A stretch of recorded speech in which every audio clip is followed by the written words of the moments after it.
Good morning students, once again I have brought a new video, part 2nd of geography chapter 2nd, physical features of India for class 9.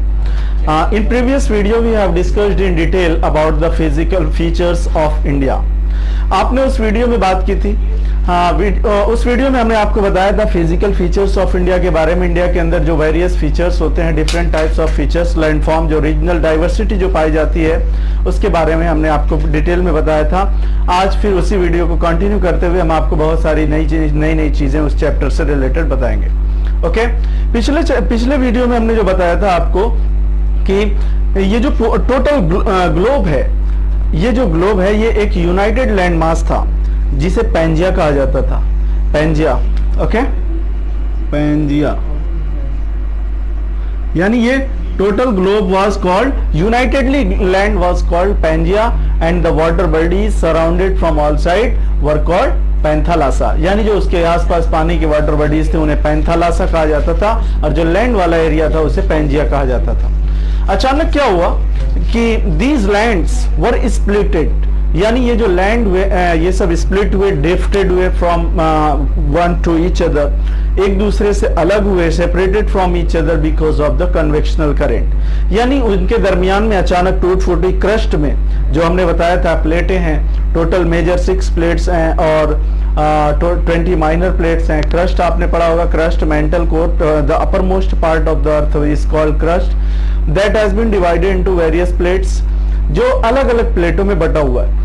तो उन plates में जो दो भागों में division हुआ, एक भाग जो एक पार्ट कहलाया गोंडवाना लैंड, दूसरा अंगारा land. Northern portion was called अंगारा land and the southern portion, जैसे ही मान लो इसी का दो हिस्सों में बांट दिया जाए, ग्लोब दो हिस्सों में बटा, जो पैंजिया दो हिस्सों में बटा, तो ऊपरी हिस्सा अंगारा लैंड, दूसरा नीचे वाला हिस्सा Gondwana land. India is a part of Gondwana land. India को इंडिया और Australia, south America, south Africa and Antarctica, ये सब गोंडवाना लैंड के पार्ट थे।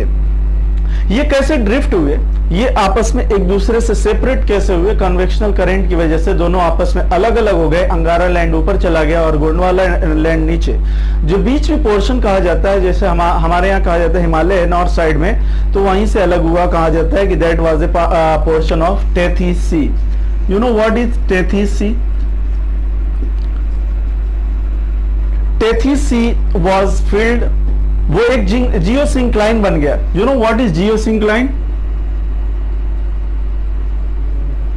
जियोसिंक्लाइन को अगर सिंपल लैंग्वेज में समझे तो एक गड्ढा, यानी दोनों तरफ अपलिफ्टेड लैंडफॉर्म, दोनों तरफ हाई लैंड्स थे ऊपरी उठे हुए से, और बीच वाला हिस्सा जो गहरा पार्ट था, deeper portion was called geosyncline. इन दोनों के अलग होने की वजह से टेथीस सी जो था वहां जियोसिंक्लाइन बना। Geosyncline was filled up with the sediments brought by the reverse, यानी एक तो गोंडवाना लैंड, दूसरी तरफ अंगारा लैंड। अंगारा लैंड और गोंडवाना लैंड की तरफ से आने वाली जो रिवर्स हैं, जो उनके साथ लाए गए सेडिमेंट्स, पेबल्स, कंक्रीट, यानी कंकड़ पत्थर, वो सारी चीजें इसमें करोड़ों साल तक जमा होते रहे जियोसिंक्लाइन में। उसके बाद उसमें जब फील्ड हो गया, जब वो पूरा भर गया, उसके अंदर जब दोनों प्लेटें मूव की एक दूसरे की तरफ, यानी when there was a convergent plate boundary between these two plate margins, तो क्या हुआ, उन वैलीज के दरमियान यहां फोल्डिंग हो गई। क्या हो गया? फोल्डिंग। फोल्डिंग क्या होता है? जैसे आप हिमालय के बारे में पढ़ेंगे, हिमालय एक फोल्ड माउंटेन है, यंग फोल्ड माउंटेन। वो फोल्डिंग की वजह से उसके अंदर जो सीरीज बनी हुई है, उसी की वजह से उसे फोल्ड माउंटेन कहा जाता है। तो वहां पे जो जियोसिंक्लाइन था, वहां जो सेडिमेंट्स का जो फोल्डिंग हुई, उसी की वजह से हिमालय बना। इसलिए कहा जाता है जियोलॉजिकल पीरियड में, बहुत बाद के जमाने में, बहुत लेटर पीरियड में बनने वाला जो माउंटेन है, वो यंग फोल्ड माउंटेन हिमालय कहा जाता है। Okay, so these we have discussed in detail. Now we will we have already talked about the physiographic divisions of India in previous video. So today we will discuss in detail about the physiographic divisions of India.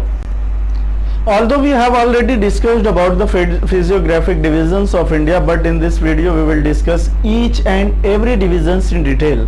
So the first division of India, that is Himalayan region. Today we will discuss in detail about Himalayan region. Himalayan region के बारे में आपने पढ़ा होगा, it extend from Indus river to the Brahmaputra river, यानी Indus river which is flowing into the Pakistan, वहां से start होता है जम्मू कश्मीर नेपाल के एरिया से, पूरा ब्रह्मपुत्र रिवर जो आसाम से होते हुए बांग्लादेश, वहां तक पूरा हिमालय फैला हुआ है। इसकी जो लेंथ कही जाती है, हमने आपको बताया था 2400 किलोमीटर है, विथ 150 किलोमीटर टू 450 किलोमीटर्स इसकी जो विथ है, चौड़ाई है, वो इतनी है। इसी तरीके से ये सबसे ज्यादा रग्ड टेरेन लैंडफॉर्म है, यानी उबड़ खाबड़ जमीन है। इसके अंदर सीरीज पाई जाती है फोल्ड माउंटेन्स होने की वजह से। बीच बीच में कई जगह खाई है, वैली जिसे कहते हैं, so many valleys are there and very sparse populations, बहुत थोड़ी सी पॉपुलेशन। अनदर साइड अगर देखा जाए तो ये बहुत इंपॉर्टेंट है हमारे खासतौर से एटमॉस्फेयर के लिए। ये माउंटेन फॉरेस्ट एरियाज है यहाँ। इसी तरीके से ये inhabitant, it has an area for the shelter of animals, जानवरों की रिहाइश के लिए बेहतरीन जगह है। और इसी तरीके से many types of herbs and shrubs and so many types of natural vegetations are found. Himalayan के कुछ रीजन में एग्रीकल्चरल एक्टिविटीज भी होती हैं। आपने जो पढ़ा होगा, चाय की खेती इसी रीजन में होती है, क्योंकि उसके लिए टेरेन सीढ़ीनुमा लैंड होना चाहिए। और इसके अलावा यहाँ रेनफॉल ज्यादा होती है, because you know what type of rainfall occurs in this region. The rainfall which is occurring here, that is orographic rainfall. You know what is orographic rainfall, which I have already discussed in previous video. Let me tell you once again what is orographic. Orographic rainfall means, for example, these are the mountains, and when the winds are coming from this side, when they are hit to the mountains, after hitting to the mountain they started to rise upward, यानी पहाड़ी से टकराने के बाद हवाएं ऊपर उठने लगती हैं, and finally they are cooling and condensation starts, and after cooling and condensation clouds are formed. When the clouds are formed, then it start to rainfall in this region, यानी फॉर्मेशन ऑफ क्लाउड के बाद इसी area में बारिश होती है। तो जब पहाड़ों से टकराने के बाद जब मानसून विंड्स टकराती हैं, जिसकी वजह से उस एरिया में बारिश होती है, तो उसे ओरोग्राफिक रेनफॉल कहते हैं। कौन सी रेनफॉल? ओरोग्राफिक।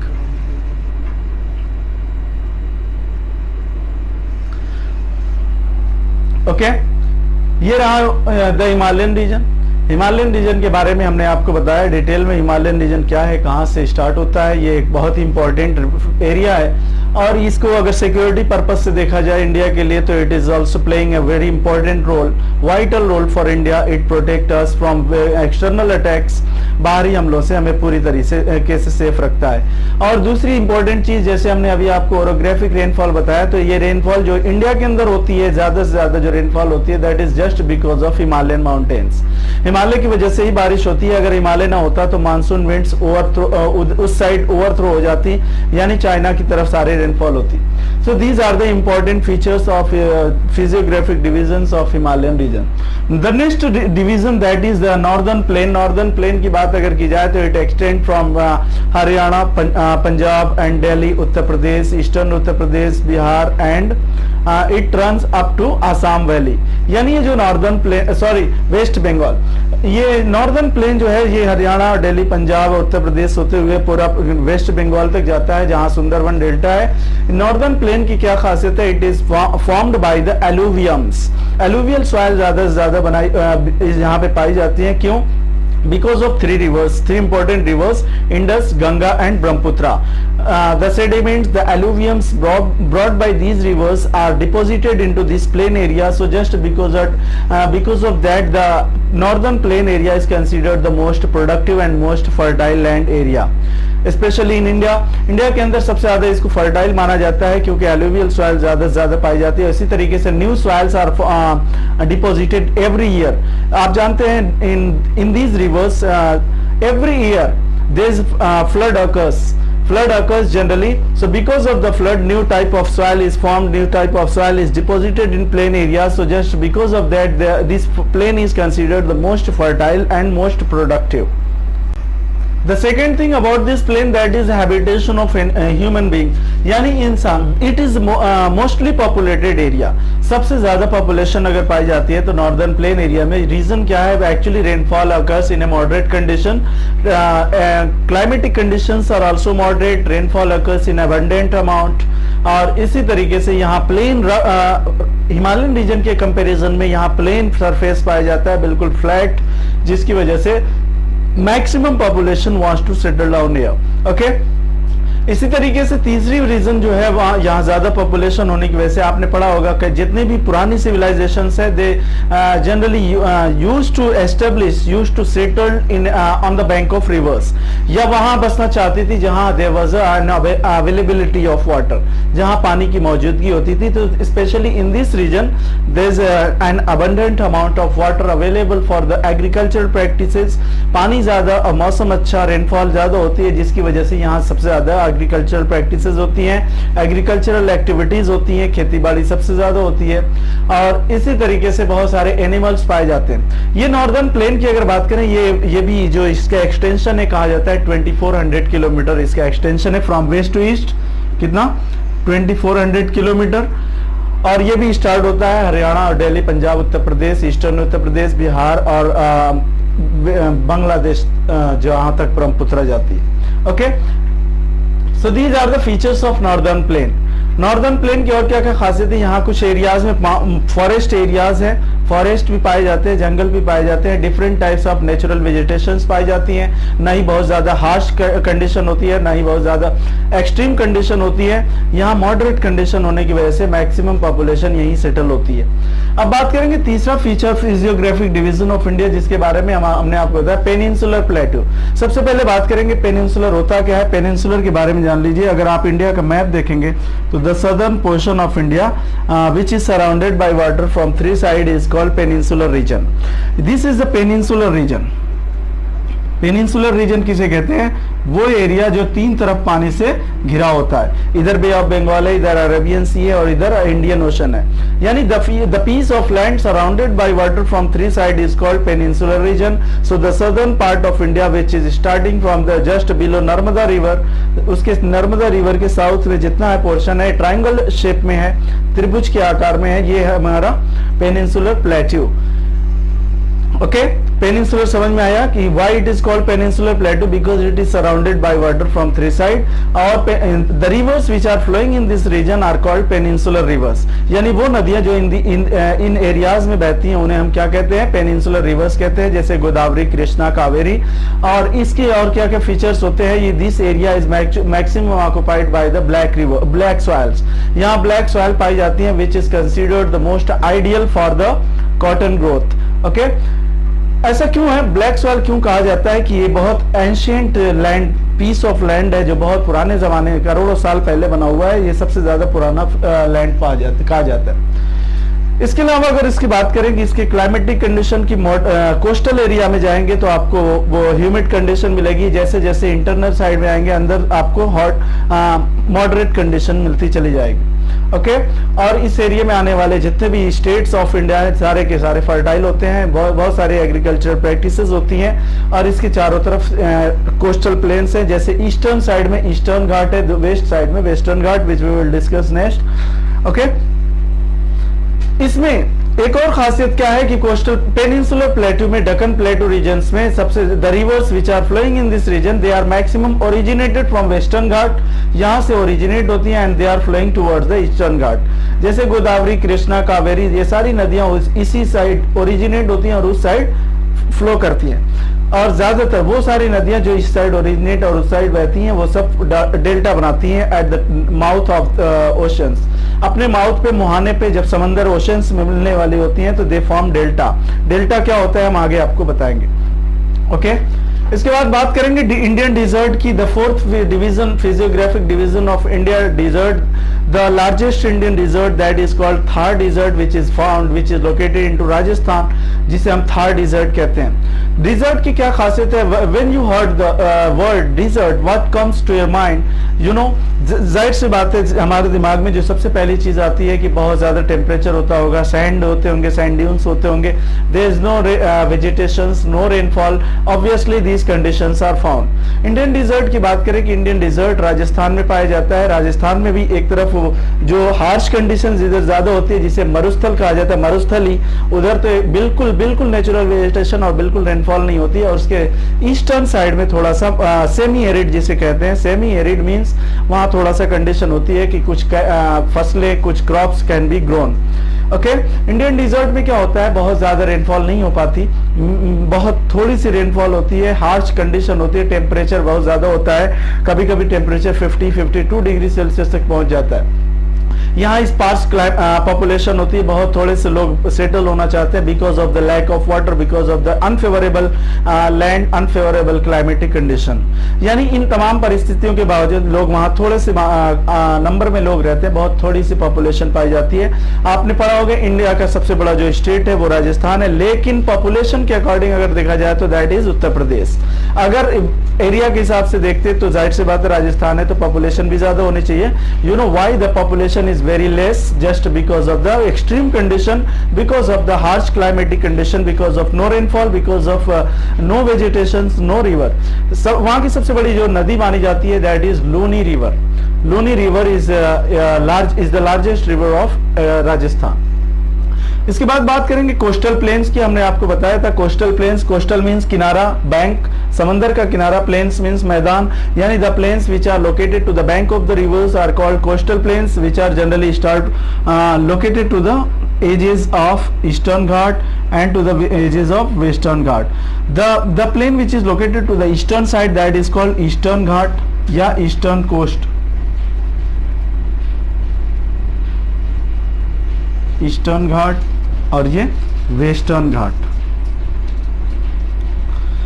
नर्मदा रिवर से लेके यहाँ नीलगिरी हिल तक और इधर ओडिशा से महानदी रिवर से लेके नीलगिरी हिल तक, ये जो दोनों तरफ से ट्रायंगुलर शेप बाइसेक्ट हो रहा है, जो दोनों तरफ से आके एक जगह नीलगिरी पे मिल रहा है, these are the Eastern Ghat and Western Ghat. यहाँ की क्या खासियत होती है, ईस्टर्न घाट ज्यादा रग्ड है in comparison of western Ghat. यहाँ कंटिन्यूअस सीरीज ऑफ माउंटेन्स पाई जाती है, पहाड़ियों की सीरीज पाई जाती है, और इसीलिए यहाँ ओरोग्राफिक रेनफॉल होती है। आपने पढ़ा होगा कि monsoon arise in India from south west side, यानी अरेबियन सी की तरफ से मानसून आता है, तो जाहिर सी बात है वेस्टर्न घाट पे आने वाले माउंटेन से टकराकर ओरोग्राफिक रेनफॉल इस साइड में होती है, क्योंकि मानसून विंड्स इसी साइड टकरा के इसी साइड बारिश करती हैं, लेकिन उस साइड थोड़ी सी बारिश होती है। एग्जाम्पल है बेंगलुरु एंड मैंगलुरु। ओके, तो ये प्लेन्स की क्या खासियत होती है, maximum agricultural activities are also performed in coastal regions. इसी तरीके से ह्यूमिड कंडीशंस आर फाउंड। आपने पढ़ा होगा, जाहिर सी बात है, the areas which are located to the bank of rivers, to the bank of oceans, generally they are experiencing the humid conditions. Day और नाइट का चेंज होता है, उनमें कन्वर्जन होता है, दिन में कुछ और कंडीशन होती है, रात में कुछ और कंडीशन होती है। Actually the winds which are coming from the water side they generally bring some moisture content along with it. वो जब इधर आती हैं तो लोग when they are touch to the bodies of human being then is start to perspiration. वहां आप जाएंगे कोस्टल एरिया में, आपको ज्यादातर पसीना महसूस होगा, पसीना होगा, और लोगों को पानी छूटता है। क्यों? Just because of the humid condition. पानी वाटर के अंदर, सॉरी एयर के अंदर मॉइस्चर कंटेंट ज्यादा होता है। ओके, और ज्यादा प्लेन है, फॉरेस्ट एरियाज भी है यहाँ। इसके बाद बात करेंगे आइलैंड ग्रुप्स की। Island groups आपने पढ़ा होगा, there are generally two group of islands found in India.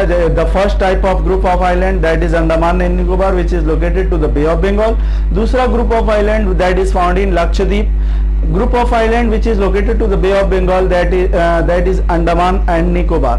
और दूसरा लक्षद्वीप। ये हमारे पास ग्रुप ऑफ आइलैंड्स हैं, they are also more fertile. यहाँ भी बहुत ज्यादा कंडीशन, यहाँ भी बहुत ज्यादा एग्रीकल्चरल एक्टिविटीज होती है, बहुत ज्यादा ग्रीनरी होती है, एवरग्रीन फॉरेस्ट पाए जाते हैं। क्योंकि आपने आइलैंड की डेफिनेशन पढ़ी होगी, a piece of land surrounded by water from all side. जाहिर सी बात है चारों तरफ से वाटर बॉडीज से घिरा होने की वजह से they are called islands. Group of islands क्यों कहते हैं? एक्चुअली छोटे छोटे आइलैंड्स मिलकर ग्रुप ऑफ आइलैंड बनते हैं। इधर वाले का नाम लक्षद्वीप, उधर Bay of Bengal. Okay, so these are the general discussion about the physiographic divisions which we have done in this video. आगे हम आपको कंटिन्यू करते हैं इसी वीडियो में। Continue. Now we will talk about those important terms which are given into your book, which we must know about those words. So अब उन words के बारे में बात करेंगे जो हमारे चैप्टर में आए हैं। पहला वर्ड है weathering, erosion, deposition, delta and transportation वगैरह वगैरह, ये सारी चीजें के बारे में हम आपको बताएंगे। सबसे पहले बात करेंगे वेदरिंग होता क्या है। वेदरिंग और इरोजन का डिफरेंस आपके क्वेश्चन पूछ सकता है। वेदरिंग होता क्या है कि when the rocks are broken on its own places just because of the conversion of temperature and pressure. आपने पढ़ा होगा there is an inverse relation between temperature and pressure. If the temperature remains high then definitely pressure will be low. आपने पढ़ा होगा खासतौर से dessert areas में वो जो रॉक्स होती हैं, रेजिडुअल माउंटेन के बारे में देखा होगा कि चट्टानें टूट फूट कर अपनी ही जगह पे पड़ी रहती हैं। तो जब चट्टानें टूट फूट कर अपनी ही जगह पे पड़ी रहती हैं तो उस प्रोसेस को हम वेदरिंग कहते हैं। कैसे टूटती हैं? आपने पढ़ा होगा एक्सपेंशन और कंट्रैक्शन। एक्सपेंशन एंड कंट्रैक्शन क्या होता है?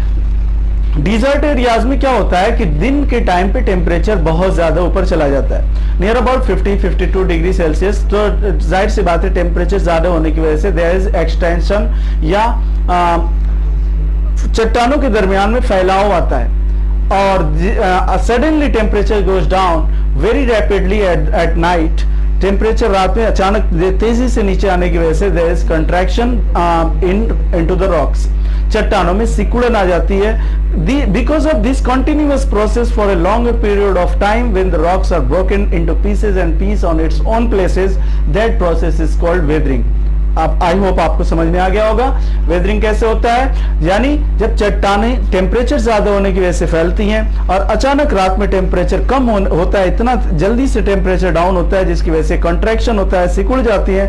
Because of this continuous process for a longer period of time the rocks are broken into pieces and piece and into sediments and they are lying on its own places. That process is called weathering. The next word, that is erosion. When those fragmented materials, when those broken materials by the mechanism of temperature and pressure of day and night, they are transported from one place to another because of certain agents, because of specific agents like rivers, winds and some other agents. So this process is called erosion. यानी वो जो चट्टानों का टूट फूट के अपनी जगह पे पड़े हुए मटेरियल जो हैं, जब उनको हवाओं के जरिए उड़ा के दूसरी जगह ले जाया जाता है या वाटर के जरिए से उनको बहा के दूसरी जगह ले जाया जाता है, तो इसे हम कहते हैं इरोजन। तीसरी चीज क्या होती है? डिपोजिशन।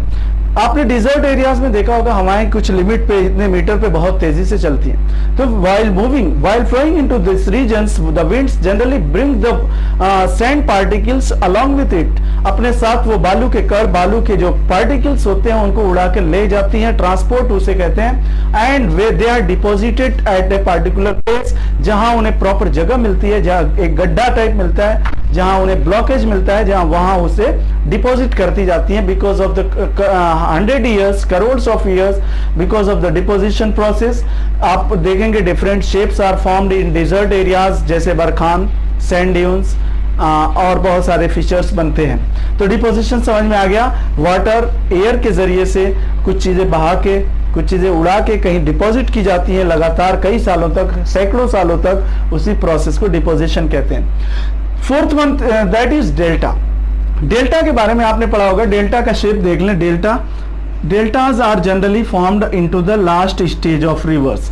नदियों के लास्ट स्टेज में जब वो समंदर, जब ओशन से मिलने वाली होती हैं, तो जनरली डेल्टाज आर फॉर्म्ड। आपने दुनिया का सबसे बड़ा डेल्टा का नाम सुना होगा, Sundarban delta, broad by the formed by the Brahmaputra river in Bangladesh, जिसे सुंदरवन डेल्टा कहते हैं। You know why it's name is Sundarban delta? Because there is a plant found there that is called sundari plant, sundari tree. Because of name of that plant this delta is called Sundarban delta. Deltas कैसे बनते हैं? आपने पढ़ा होगा mountain से नदियां निकलती हैं। माउंटेन से जब ग्रेट स्पीड से निकलती हैं तो उनके शुरू के स्टेज में वो वाटरफॉल बनते हैं। वाटरफॉल के बाद when they are entering to the plain areas, so they are moving in a zigzag way, सांप के शेप में ऐसे जिगजैग वे में, मिएंडरिंग वे में बहती हुई नदियां बहते हुए जब this shape is called meandering, meander. Okay, meander किसे कहते हैं? Arc like shape of rivers which is formed generally into the plain areas because of very medium speed of water, medium speed of flow of water.